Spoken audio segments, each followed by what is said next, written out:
PK52, the Saturday morning meeting. Hey, here's the wrap up of KC buying a car at the end of 2019. So I've really been paying attention as I've gone into stores over the last couple of weeks up in the Boston region and the New York region. And I'm trying to see the interaction between the customer arriving and the salesperson. And I'll tell you, back when I was running stores, I looked at selling a car in a whole different way than most management does. Let me give you a little insight of the way I see it. If you greet the customer, if you demo the car, if you get a write-up and you get an admittment from the customer that they will buy the car. So all I need is that commitment from the customer said, yes, I'll buy the car. Doesn't matter if the price is right yet or not, but they're going to say they'll take delivery of the car. To me, you sold the car. And I would pay a little bit of money at that point in time because that was a commitment to buy. So you sold the car. So at the end of the month, you might have sold 30 or 40 cars. You might have delivered 12, but you sold 30. I did a lot of time in the South, and I don't know where you work and what your situation is, but a lot of times we had some challenge credit. And it's not the sales professional's fault that the customer has never paid any bill or their bureau pulls such a low beacon score that they couldn't buy a car, their debt to income was out of whack, and so we couldn't get them financed. But if we submitted the deal to the bank and got it turned down, that wasn't on the salesperson. That's the way I felt about it. And so I wanted to pay for the effort. So I worked some pay plans out, so that was a situation. So I want you to understand how I feel about what you do for a living. If you've done your job and something else keeps the customer from buying the car, you still sold the car. So to keep your mind right, you might want to figure out at the end of the month how many people came in and told you yes, because that's really your job. There's more to it than that. I understand that. But my first job is if they don't say yes, I've got nothing else. So I was in the New York region. I won't tell you where I was. There was snow. And it was a dealership, and I was made aware of a situation. An older couple came in, had set an appointment to look at a vehicle. The salesperson was not prepared at all for the customer to arrive. So a customer on a snowy day said they would come in to the dealership. So obviously, in a situation, they could have waited till the weather changed a little bit, but they didn't. So if you come during a bad weather day, I've got to assume that there's a real interest in buying a car. Maybe something's wrong with your car. Maybe you're starting to say, hey, this is wintertime and I need to upgrade my car, whatever. But it was not an opportune day to come in to look at a car. Customer set an appointment, husband and wife showed up. The salesperson hadn't prepped the car. Car was not prepped at all. Took 30 minutes to de-ice the car, to be able to get inside the car and to do a demo drive with the customer. And I don't understand that. If the customer says they're going to be there at 1 o'clock, why at noon didn't you have the car pulled into a special area? Why haven't you driven the car? Why haven't you pre-warmed the car? Why haven't you got all the snow and ice on the car? Because it seems like to me, the car would look a lot better if it wasn't covered in snow and ice. So you've got to assume, if you're looking at the worst side of the scenario, that maybe the salesperson thought because of weather the customer wasn't going to show up. I don't know. But I have nothing until the customer says yes. So I start thinking about this. Let's look at a pre-owned car for a second. I'll get back to new. Let's take it, it's a 2-hour minimum for the car to go through the shop.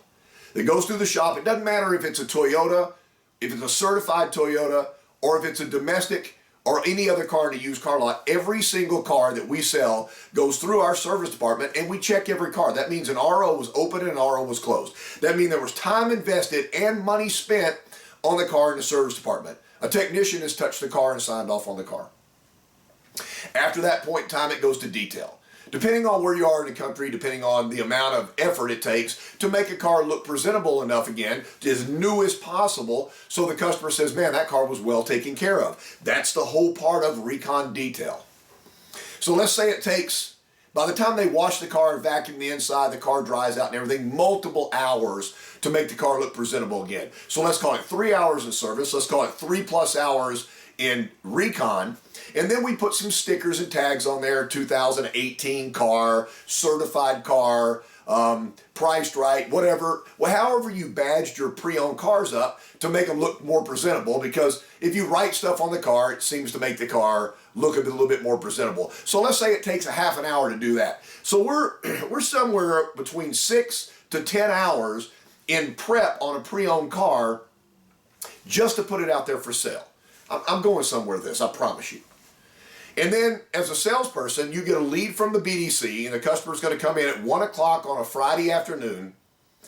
And when they arrive, you have to go to the manager and say, hey, I'm looking for the blue Corolla. Hey, do you know where that the 2019 Highlander is, the white one that we just got in a week ago? Why are you asking the manager where the car is? If you knew the customer was going to be there at 1 o'clock, why don't you have a specific area in the dealership for all cars that are reserved for the customer? Why don't you have the name of the customer hanging on the mirror of the car saying reserved for John Smith, and prep the car? Let's act like we really believe they're going to come in and actually buy the car. Let's do everything in our power to convince that customer that when they arrive, that we've already done everything and all they have to do is sign something, they get to take this car home. Let's don't walk around the lot looking for the car.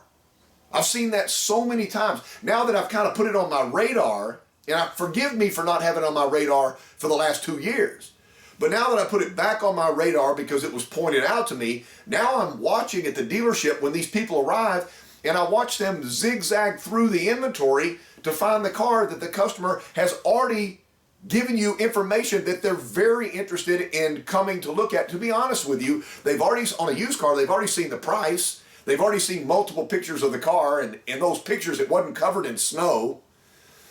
So they came to buy the car. Why did you not prep? If service preps 3 hours, if recon preps 3 hours, and the stickers and tags and badge guys or gals prep a half an hour, where's your prep? The worst case scenario in this situation is you'd have to take the car and repark the car because the customer didn't show up. But there's a really good indicator that sometimes we get busy in a day and we forget to call the customer back. If I see that blue Corolla still sitting out there and it's 3 o'clock, I'm thinking like, wait, my customer didn't show up at 1 o'clock. That's a reminder for me to take a picture of the car in prep row and say, sorry, I missed you at 1 o'clock. I did have the car pulled aside for you. When would you like to reschedule? But that doesn't happen. Maybe I get a phone call and go, hey, I must have missed you. No, don't do a phone call. It's a digital world. Let that customer know that you spent some of your time and effort to move that car to a specific area, to put their name on that car, and that you're highly disappointed that you guys didn't get together, but you are very willing to set another time or to bring the car to them. Unfortunately, in the car business, for most of us, we sell one car at a time. You may have a fleet manager in your store that'll do a 20 vehicle deal. But for most of us, we sell one car at a time. And missing one car deal costs you money. So assume the customer is going to buy the car. I want to wrap this up because I know I've got it on a rant for the last 3 weeks about this. But there was 6 dealerships when I was ready to buy my car at the end of the year.